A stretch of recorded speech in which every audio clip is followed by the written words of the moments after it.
2, 1, and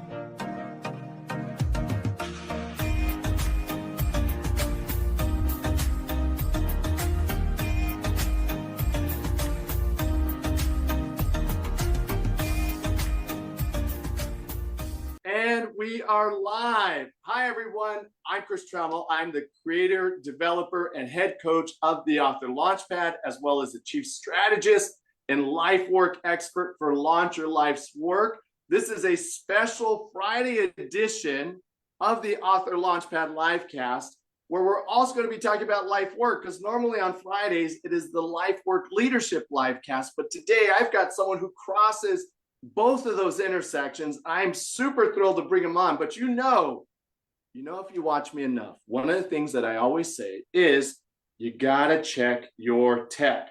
So let's go ahead and do that right now. I'm gonna go into Facebook to see if I am actually live the way I should be, because I don't wanna have a great conversation and you not hear it. And he's live. Okay, great. So we got that. I'm going to put him on mute. I'm going to like it. I'm going to grab the share link right now, and I'm going to start to drop this in some of the other locations that I want people to be able to join us from. Now, why do I do this for you? Because look, many of us are solopreneurs. We got a small VA team, or we got some people behind us. And if you don't have those other persons behind you, I want you to be nimble enough where you are able to just pause, let Mark Zuckerberg's bots let people know that you're live. Let those things invite people over, because most of us go end to end to end because our calendars are electronic now and we don't build in buffer time. So I'm going to go ahead and paste it here inside of the Author Launchpad, which is my private Facebook community. I would love for you to be a part of that. Posting it there. And I also have my LinkedIn already open, ready to post. And I'm going to say, we are live, exclamation point. I do like to use dictation, and I'm going to go ahead and post that as well. I had made a post earlier about going live with today's guest. And there we go. I've got that in there as well. Fantastic. Let's go ahead and get started. So today's guest, and let me make sure, one last piece that I did make my co-hosted.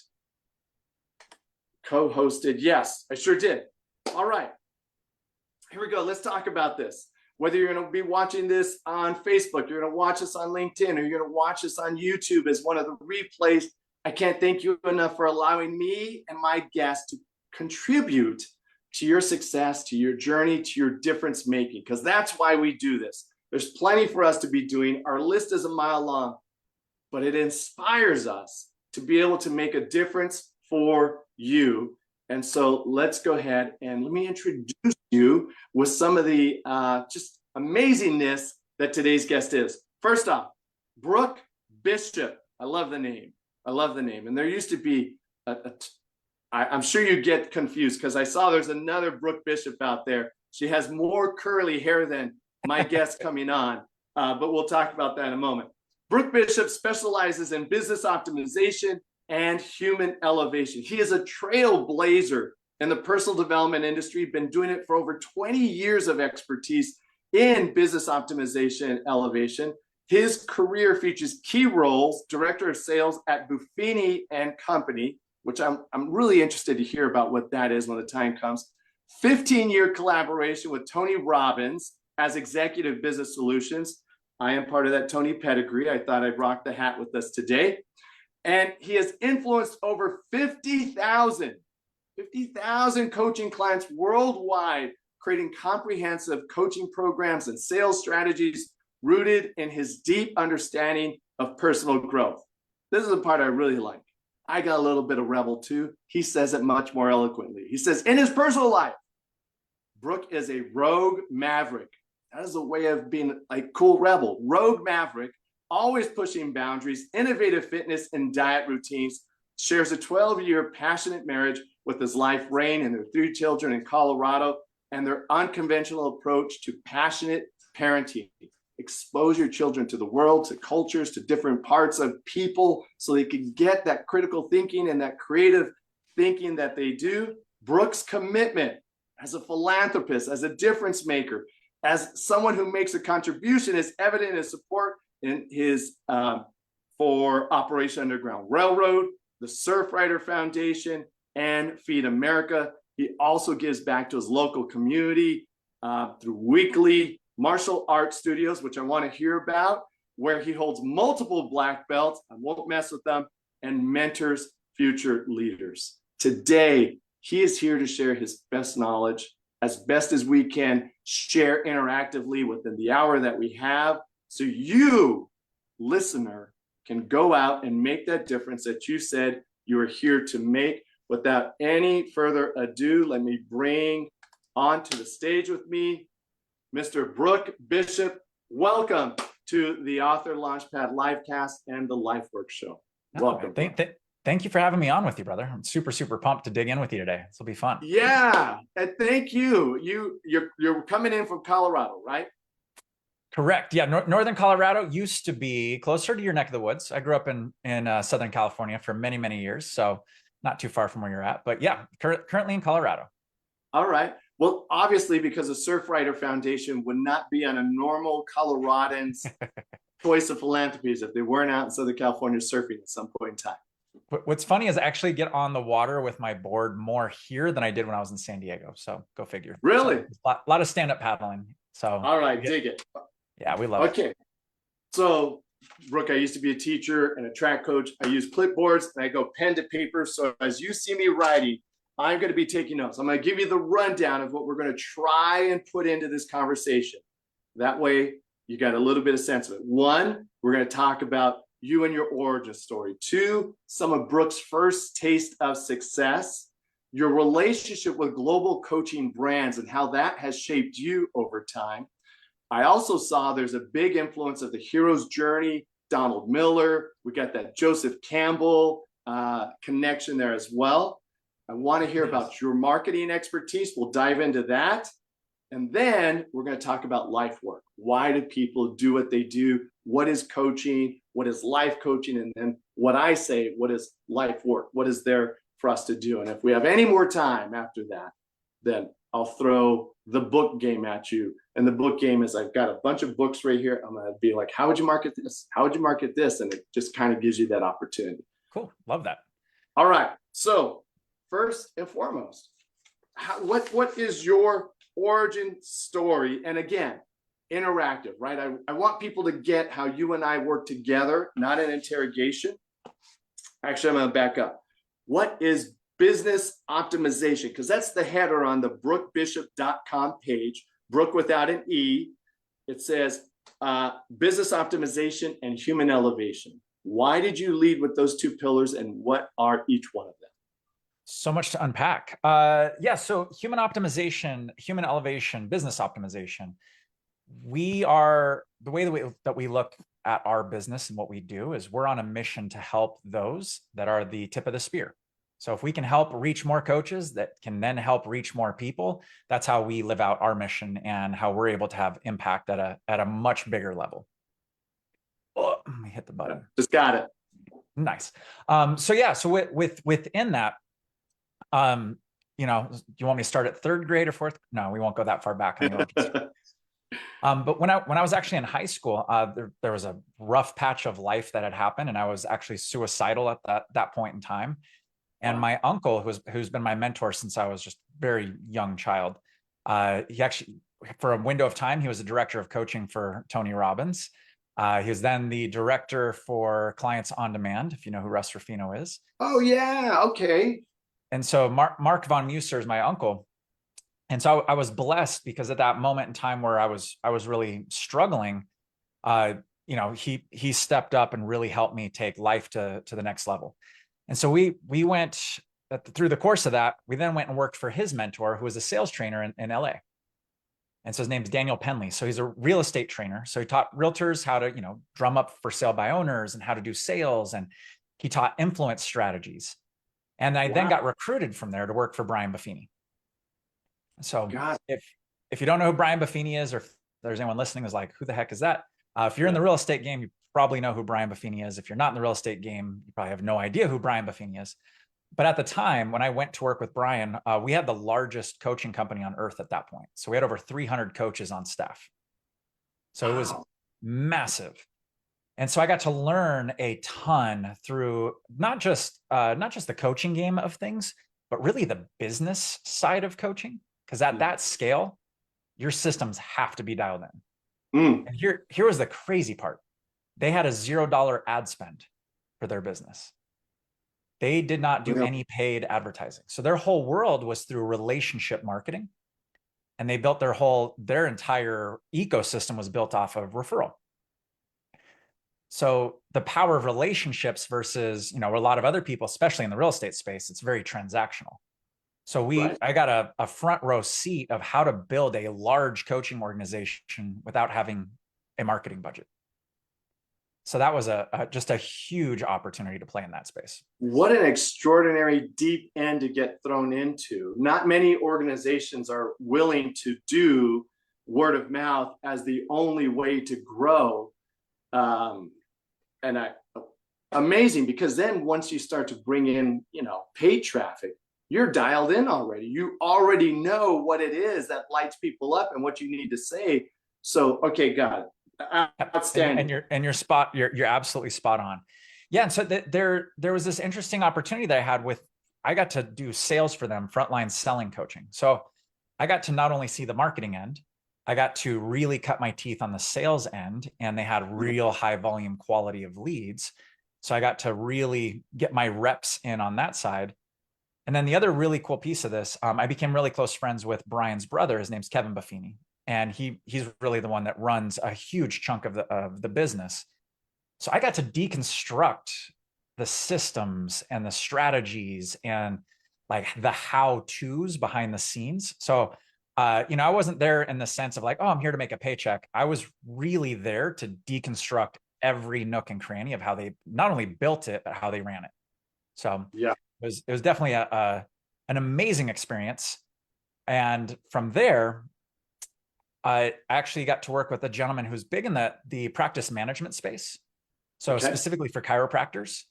So there's three, I don't know if anyone who knows the world of chiropractic. So philosophy-based, science-based, and sports-based chiropractic. I won't go into the boring details if you're not into chiro. But the philosophy-based guys, there's three different people that were big into philosophy-based chiropractic. Dr. Sigafus, Dr. Reggie Gold, and a gentleman named Dr. Timothy Gay. And so I got to work with them in practice management. And so I got to learn that whole side of more of the consulting space. Yeah. It's very, very similar to the coaching space.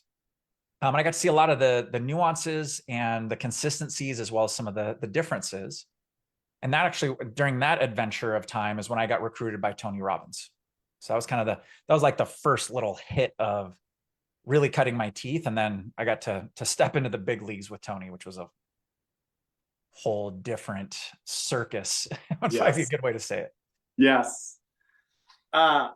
Wow, Brook, some people, you covered so much right there. One, you spoke about mentorship and the difference it makes to have a model to be like, wow, that's winning success. When I was a track and field coach, I used to go to USC often because there was a coach there named Ron Ellis, and he was known for being one of the most exceptional track and field coaches, United States Olympians, and then down at the Olympic Training Center, which was in San Diego.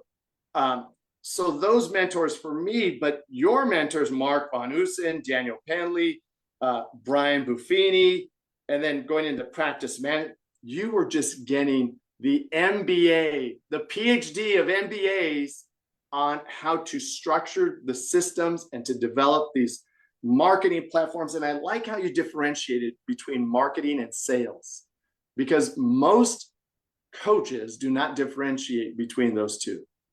And and thank you for saying that you were learning the marketing and the sales side, and then deconstructing the strategies and the systems while you were in there. So let me push you just an inch on it. When did you make your first entrepreneurial dollar? Because you were making millions for other people. You were just killing it for other people. But when did you make your first dollar? I was in my own entrepreneurial ventures, or in terms of in the world of coaching in general. So, so full transparency. So where the labeling of Rogue Maverick came from. So there was a moment in time with when I was working with Brian Buffini and those guys. They brought in a new director, and we'll just say him and I didn't see eye to eye on things. Yeah. Very quickly, I had a humbling experience where I found myself without a job. And so, yeah, it was actually interesting because at the time, I thought my you-know-what didn't stink, and my ego was bigger than at the time. Well, technically, it was bigger than my position actually held. Still in the 20s, early 30s? Yeah, I was 23 at the time. Go figure. Go figure your stuff didn't stink.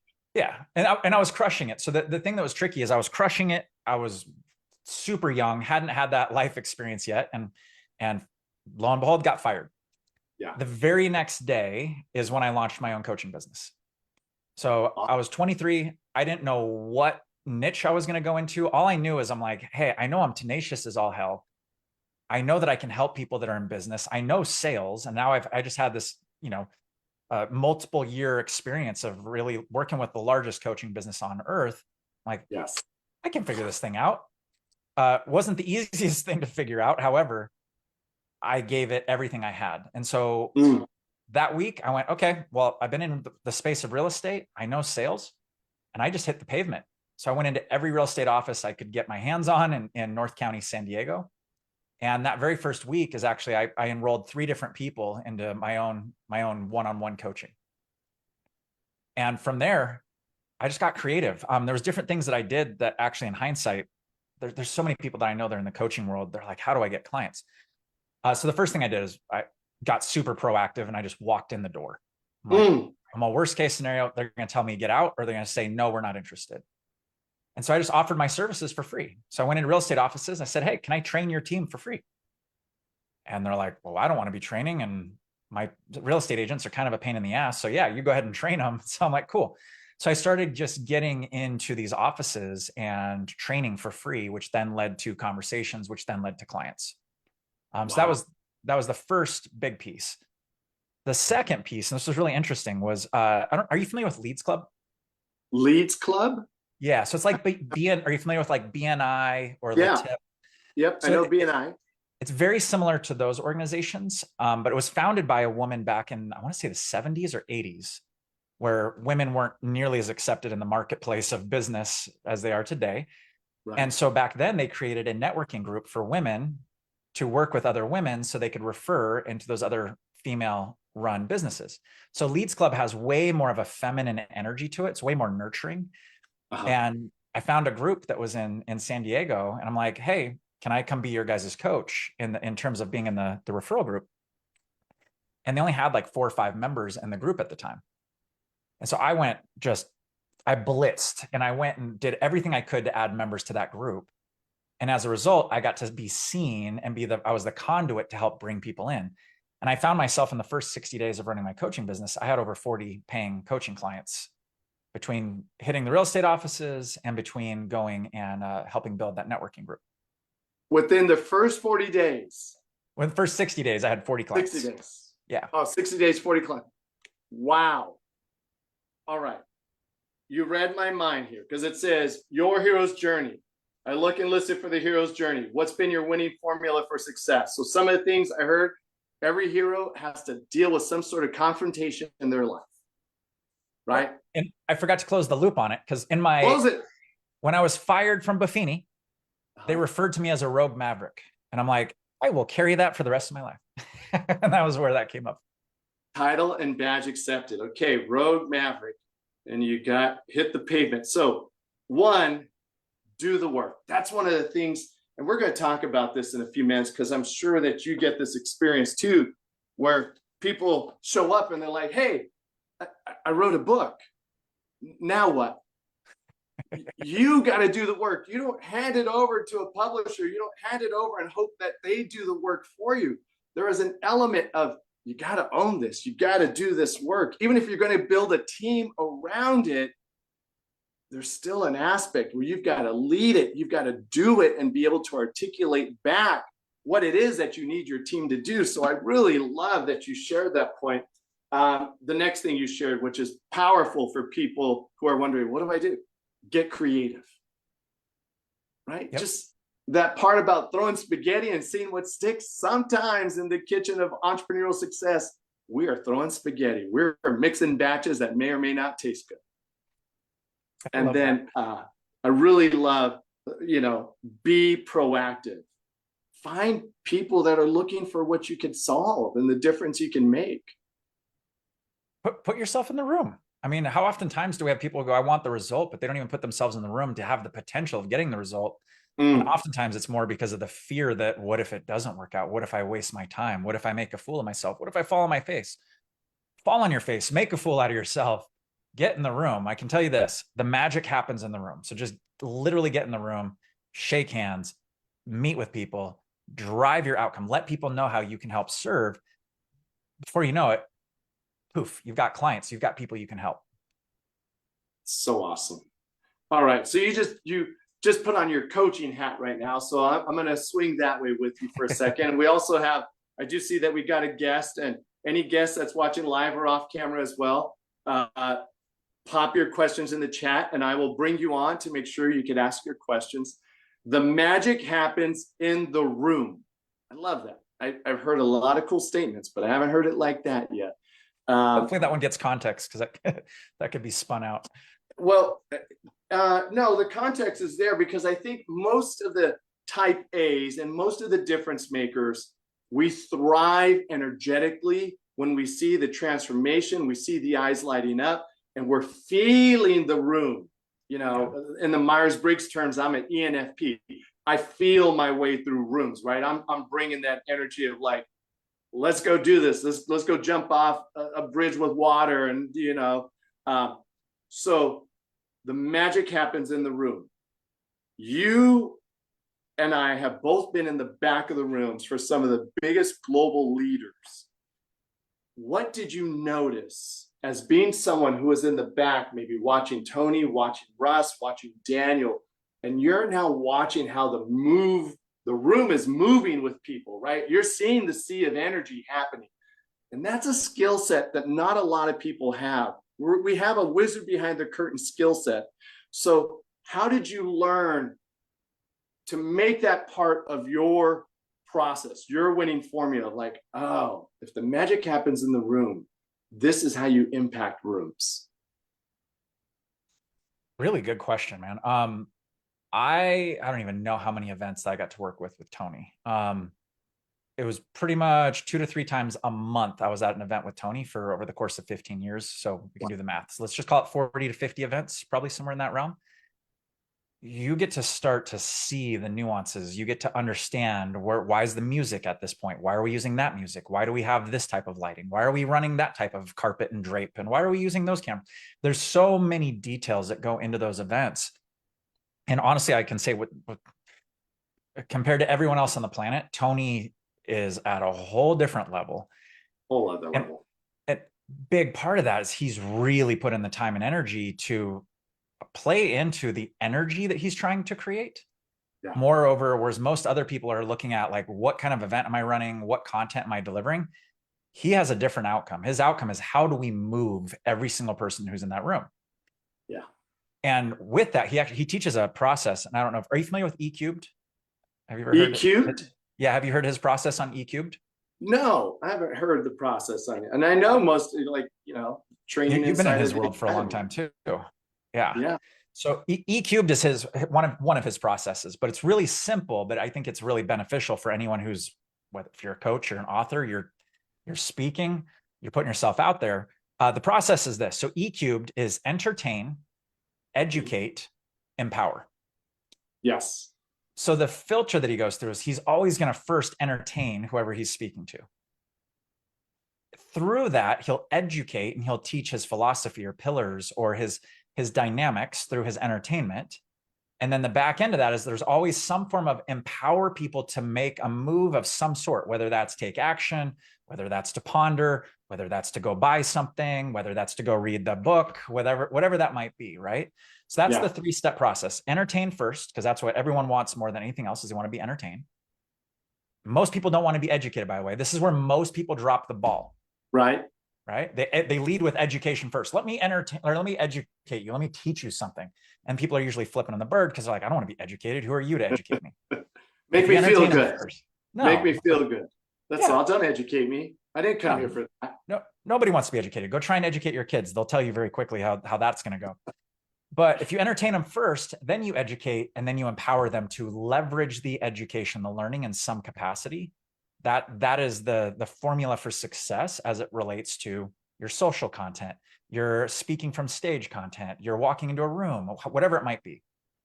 So just cool little simple formula. But that, going back to answer your question, Tony does that better than anyone else I've ever seen. And that's really that piece. I mean, he can hold a room for 40 hours over 3 days. Yes. Using that formula. Yeah. So fantastic. And this is where I really wanted to dive in with you. And thank you for sharing that, because you and I have a unique skill set of being able to write those types of programs for people. Most people come from the head, they're missing the energetics, the flow, or they go too deep and they're like, let's put our hands over our heart, just feel. It's got to be all of it. You can't just spend time here with hands over the heart. That's just a feel good for a few minutes.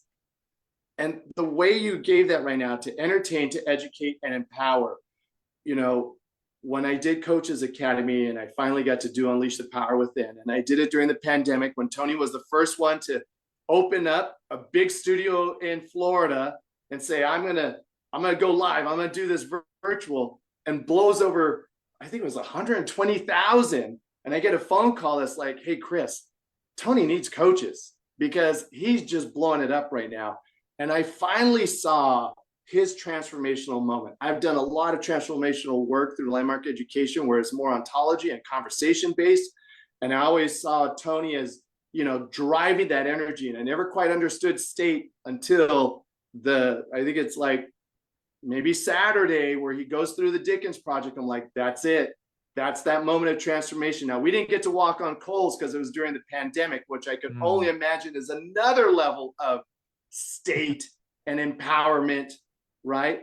But I love that when I've been able to tap into that for others, as you're describing, to coach them, educate, to inspire them, a little bit entertain, but empower them that they could do it.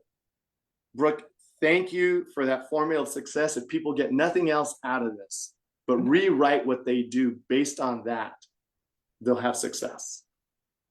Absolutely. And I'm glad you brought up a really important piece within this. And I think this is part of the magic of what you do with your clients as well. Not building information products, but really building a transformational experience or a transformational program that's holistic. And I think that's part of the magic of whether it's a book that leads into a product offering, a book that leads into a product offering that leads into coaching, or a hybrid of all the above. That we have to triangulate all those different pieces to make sure that we're serving people and we're reaching them so they don't just get more knowledge. We don't need more knowledge. Like, no, we have a knowledge overload on this planet. We need stuff that we can implement, that we can act upon, so that we can get that physical mastery that transforms our experience. So I'm grateful for the work that you do and just knowing how you impact coaches' lives. Because again, it's that we're on the same path, man. We're on that same journey of helping the people that help people. Well said, Brook. Thank you for that acknowledgement, and same to you. And, I am guarded around the word transformation. I think it's used too loosely, and people don't know how to differentiate between solution. Oh, you gave me a solution, but maybe I didn't transform that part of my thinking, my way of being, my mindset, that if the solution doesn't work, I go back to these defunct ways of doing things. No, transformation is, you have the opportunity to never go back to how it used to be. But if you just want solutions, that's great. Let's all come from the head, and I'll give you the solutions that you need. So thank you for that, because I hear it often in the lower levels, mid levels, and sometimes even the higher levels coaching space. What's the transformation you're giving people? What's the solution? It might be just an extraordinary bitchin' solution, but it's not transformation. You just moved them out of the weeds, and now they're living a happier life. Love that. Absolutely love that. Wow, Brook. Okay. So I see, let's just jump in. A guest again, if you would like to come in, Please do. So Bill, if there's anything you want to share, you let me know. I'll bring you in. Bill's an extraordinary executive. He's done a lot of coaching as well. Bill, you just give me that thumbs up, and I know you've got a question or something to ask for Brooke, and I'll bring you on. I just got to see it in the chat. Okay, just you ready? Wave your arms frantically. You want to come in for one, or are you all right now? You're on I'm all mute. right. I'm all right now. Yeah. Okay, good. As soon as I have a question, I'll start waving. I love it. Thank you very much for that, Bill. Okay, then we're going to keep rolling. Hey, Brooke, what would you like to ask me that makes a difference for you? Ooh. I'm going to ask this somewhat thinking I'm going to know where you're going to take the answer, but I'd be intrigued with it. I like what it. What do you think is the biggest challenge that coaches face as it relates to getting clients? Oh, you've already answered this question. And it's the pickle of certification. In my book, my advanced reader copy, Living Your Life's Work, one of the chapters is you don't need certification, because we keep looking for what's going to certify me so that I am finally equipped from the gods on Olympus. Is it the horse? Oh, no. Maybe it's the shield. No. Maybe it's the trident. No. What's going to give me the something that makes me have the magical powers?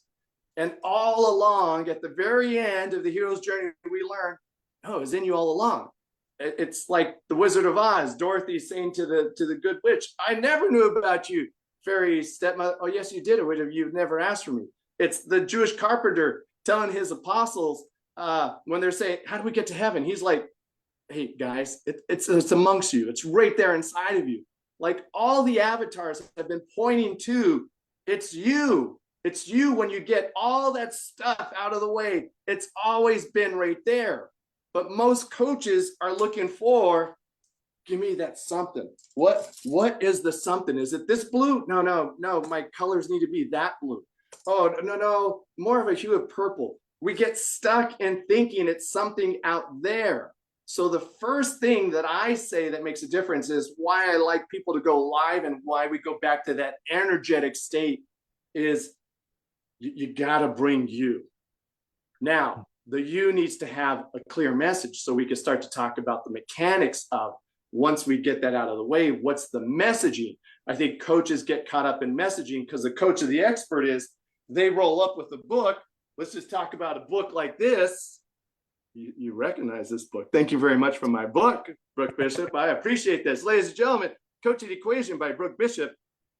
Now, Brook is articulating exactly what you need to be able to do, which is to find something in the book that you could speak about succinctly, poignantly, and move people into some place where they're going to want to take action. Most coaches, speakers, authors that I experience, when I ask them, hey, what do you do? It is just this flow of goodness that just meanders. It doesn't have a poignancy to it. It doesn't make a strong point. I don't know what you really do. I got a sense of it. You got good energy. So what's missing is that clear, compelling message based off their expertise, based off of their commitment. And most of the time, because we've been trained in this world of pain point marketing, I like to call it victory over the past. There's a reason why there's a phoenix rising. There's a reason why it goes 3 days, roll away the damn stone. You got to show victory over the past, because if you don't show what's my opportunity out there, why am I going to do it with you? So one, self-certify. It's you.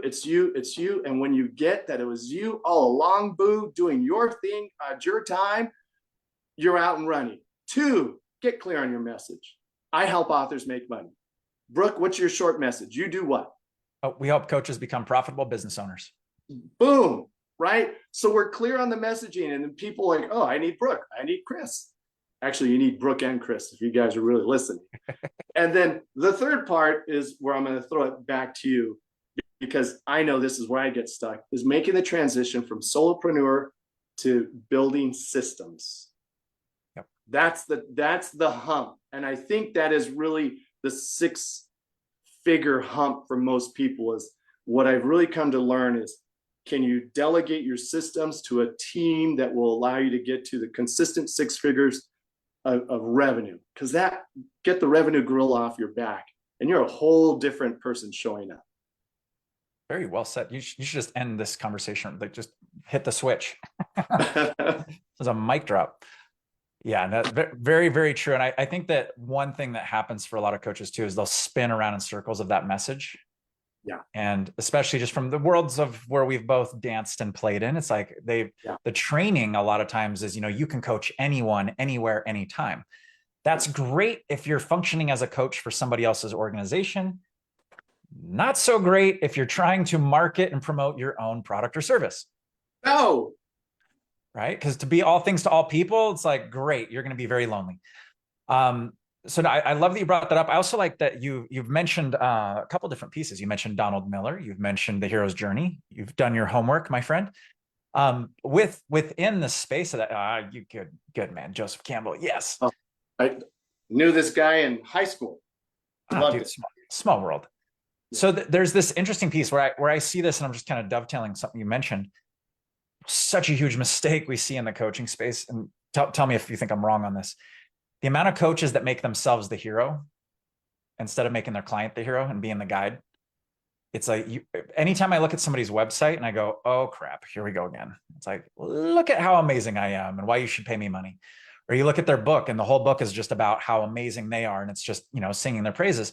It's like, find your role in this thing. Be Yoda. Like, yes, just be Yoda. Yeah.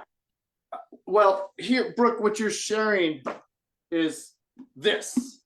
You're coming. That's an expert secret. What you just shared right there. So, ladies and gentlemen, Brook only sees that now because remember earlier in this conversation, he got fired for being the hero. Very true. Because all of us got to start somewhere where we think it's about us. And then we grow over time. We're like, shoot, I'm only here because there's people here to see me, to recreate who I am in the world. If there's not people here to see what I do in this world, then I really don't exist. So, you know what, Brook, as you say that, it's absolutely true, because yesterday I had Hussein Al-Biati on here. I'm going to connect you guys because, like I said, the Triumphant is fabulous. And I gave him my LinkedIn page live. I'm like, all right, man, go for it. He's like, dude, you made this all about you. I'm like, oh God. So, but I wanted to put myself in the gym, just like I want to put myself in Brook's gym, because that's how we build the muscles of doing better. Yeah. Right. So yes, don't make yourself the hero, but if you started off that way, you're on par for where you need to be. You're in the game. So you're in the game. Kudos to being in the game. Yeah. Yeah. Outstanding. Oh, so good. Okay.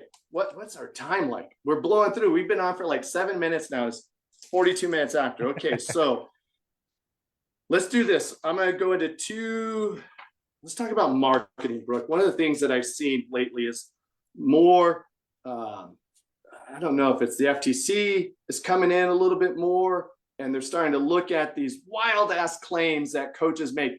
Make 10K, make 20K, make 60K in your sleep, one leg up while you're on the beach drinking your pina coladas. We all bite for it because we want that. We so want that, but it's disingenuous to have that type of marketing. So your chapter 5 is about marketing. I think it's page 124. No, that's the coaching part.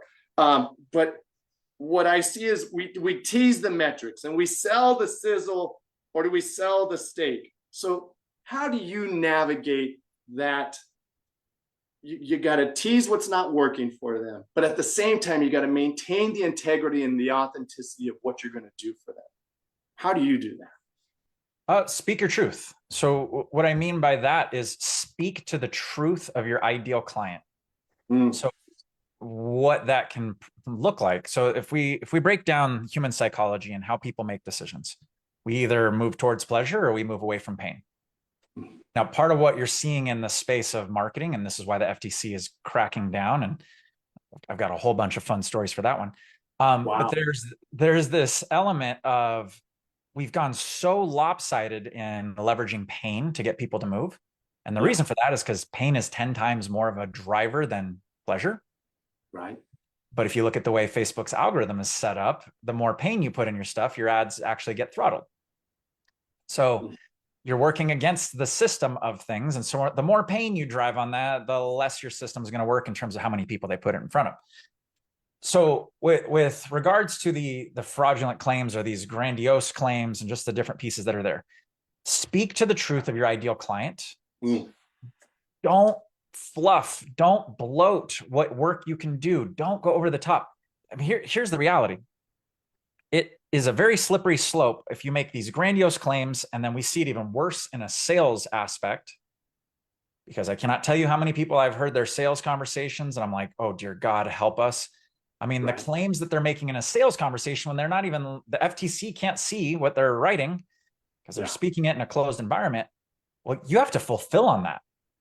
So now you've got bloated expectations in marketing. You've got bloated commitments in sales. And now you got to go fulfill on this bad boy. And it's no wonder that people don't have clients continuing, or they're not getting referrals, or they're getting cancellations, or they're getting Trustpilot reviews that are, atrocious, or they're going to the FTC filing complaints. Yeah. Wow. Really speak the truth. Don't bloat. It's the old don't over promise and under deliver. No one wants that.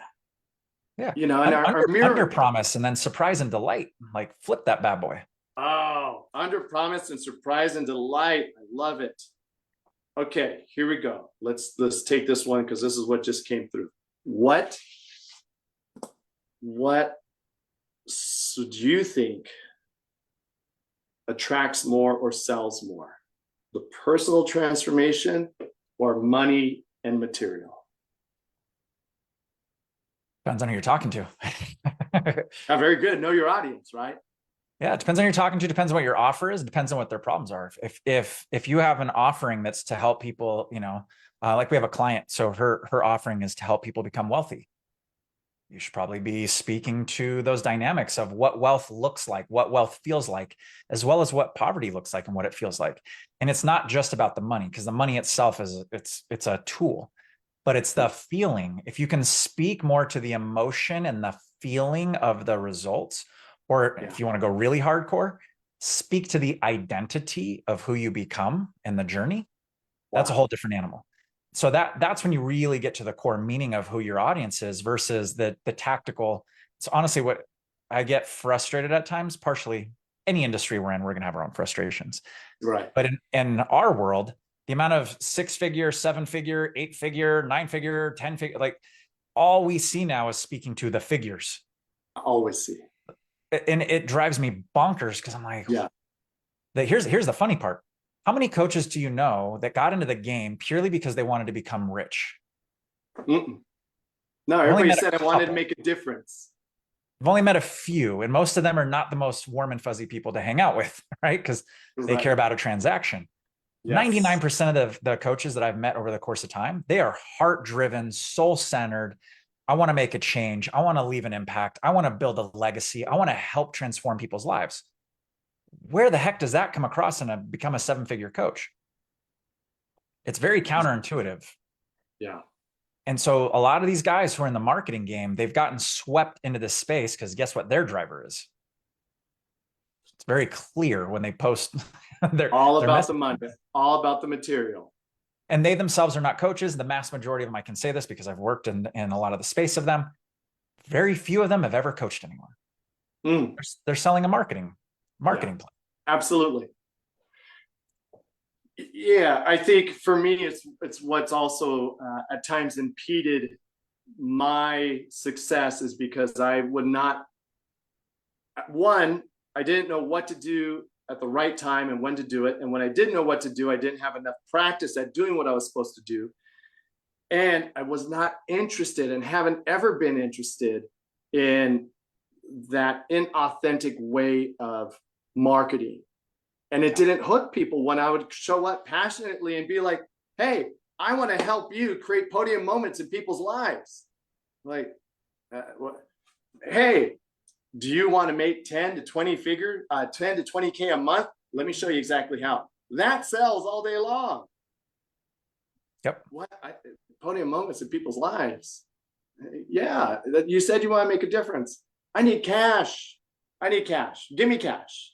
Yeah, I really get that, Brooke. Thank you for illustrating that. Yeah, there's one other side of that I think that's really important too, is, and this is a tricky piece for us as people of integrity, as well as for people in business, for being coaches. A lot of times we want to sell people what we know they need. Mm. And we got to check ourselves and go, what is it that they actually want? Yeah. And make sure we're selling them that what they want, and then make sure that we fulfill and we give them what they need as well as what they want.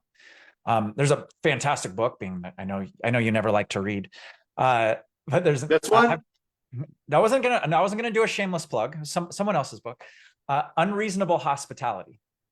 Oh, cool! Fantastic book, and it has nothing to do with coaching, and it has everything to do with coaching.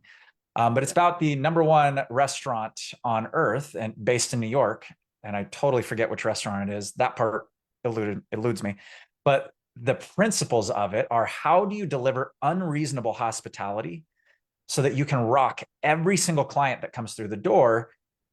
And lo and behold, that was their core focus. Now, again, they're a restaurant, so usually you'd think their focus is on food. Their core focus as the #1 restaurant on earth is hospitality. Absolutely. In the coaching space, we don't often think of ourselves as a hospitality business, but we are. Thank you for saying that. I cut my teeth in the hospitality industry. Dumb young kid who could carry a lot of trays on his shoulders, started working banquets at the Hilton. And then I just moved up and down the California coast working at country clubs. And I quickly learned, be great with people and make sure you deliver what you say you're going to deliver. Pay attention to them, make them feel like rock stars. Their hard-earned money is going to get spent with you. So honor that spend with you. And they will usually, leave you a gratuity that makes a difference. And that really helped my selling and my ability to connect with people. Thank you for bringing that up. Everybody, you heard that. Go read Fantastic Hospitality, recommended by Brook Bishop. I don't know what that restaurant is either, but if anybody knows the name of it, put it down in the chat when we get it. Yeah, outstanding. Okay, we are getting closer to landing this plane. Touch on this one. Page 24 in your book, 124, you say, just remember this. It's their story. You kind of did this one. You're not coming to save them. You're offering yourself as a guide to help them serve, to help them solve their own problems. How long did it take you to learn that, my brother Brook?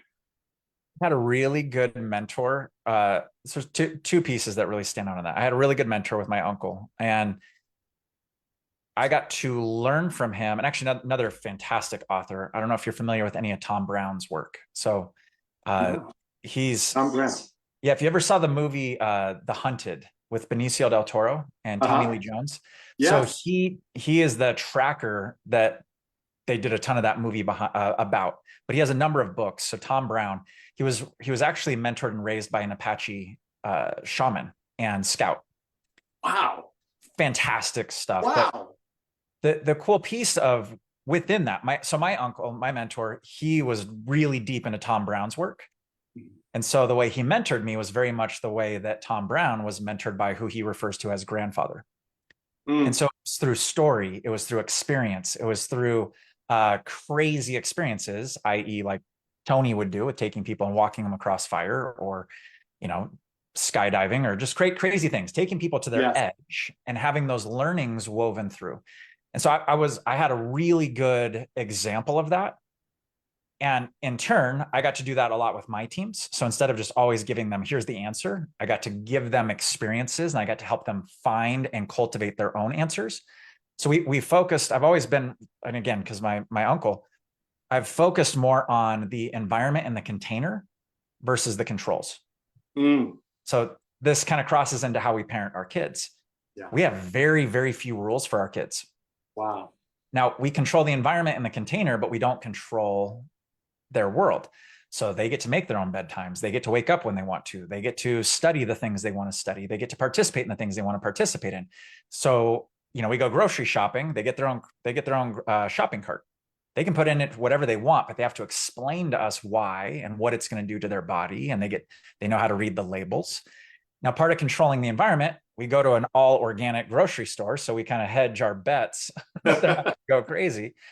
But the same thing is true with our clients. Instead of just giving clients the answers, I do my best to help support the environment so that they can find the answers within. If that makes sense. Oh, it does. It totally makes sense. It's find the answer within. It's going back, that heaven's right there, or that what you're looking for is right there. You're just saying it in a marketing applicable manner. That's excellent, Brook. Okay. So I really thank you. We've arrived to this place where, and I believe I hear it. I know that I have to continue to level myself up. Like, who am I to ask people, what's your life work, right? I'm no Donald Miller. I'm not Deepak Chopra or some of the amazing leaders that I learned from. But what I did, it's mine to do because I'm the one that's asking. Like, it's not about life work balance anymore. And it's not life coaching. What is yours to do on this planet with the time that you have? Brook, what are you distilling down? Like, what is Brook's to do in the time that he has here on this planet? What's that mission? My mission, it's funny because I was chatting with my son about this yesterday. I said, my mission is to reach the people who want to continue reaching other people. And if I can build something that can transcend me, that can go beyond me, the beauty of that is that the impact can carry on, and it has nothing to do with me, but it has to do with something that I created that can then forever help other people on the planet. And selfishly for him, as I said, I wanted to create my business to begin with so that there was somewhere he could go. If he wanted to live out his mission, there would be a vehicle for him to do that. We talked about service-based businesses, talk about working in restaurants. We talk about these different experiences that we get, and we can live out our life's mission through any of those jobs. Yes. The question just becomes, how big can the vehicle be? How many more people can you bring in the vehicle, and how fast can that sucker go? And that was really my driving force, working with somebody like Tony Robbins, the biggest name in the personal development space, the largest coaching companies on earth. I'm going, well, if I could help them, what if I could reach all those that don't work there? That's an even bigger universe and has even bigger impact. So I don't know if that directly answers that, but it's really about for me, it's a matter of building a bigger, faster vehicle to help more people. Absolutely. I have a client who similarly says that, but in his own domain, and just an extraordinary human being. I really look forward to him. And I think I shared with you, like, has the potential to be that next Wayne Dyer. And you both speak it, but slightly nuanced, right? And that's the thing. We think we always got to come up with something new. No, you just have to say it your way and own it. And the nuance is yours to deliver it with your life purpose, your life experiences, your education. And that's why it's yours meant to do. I got that this is your smarts, but if there was a book about Brook's life and like some of the principles for living, is there one coming out like that?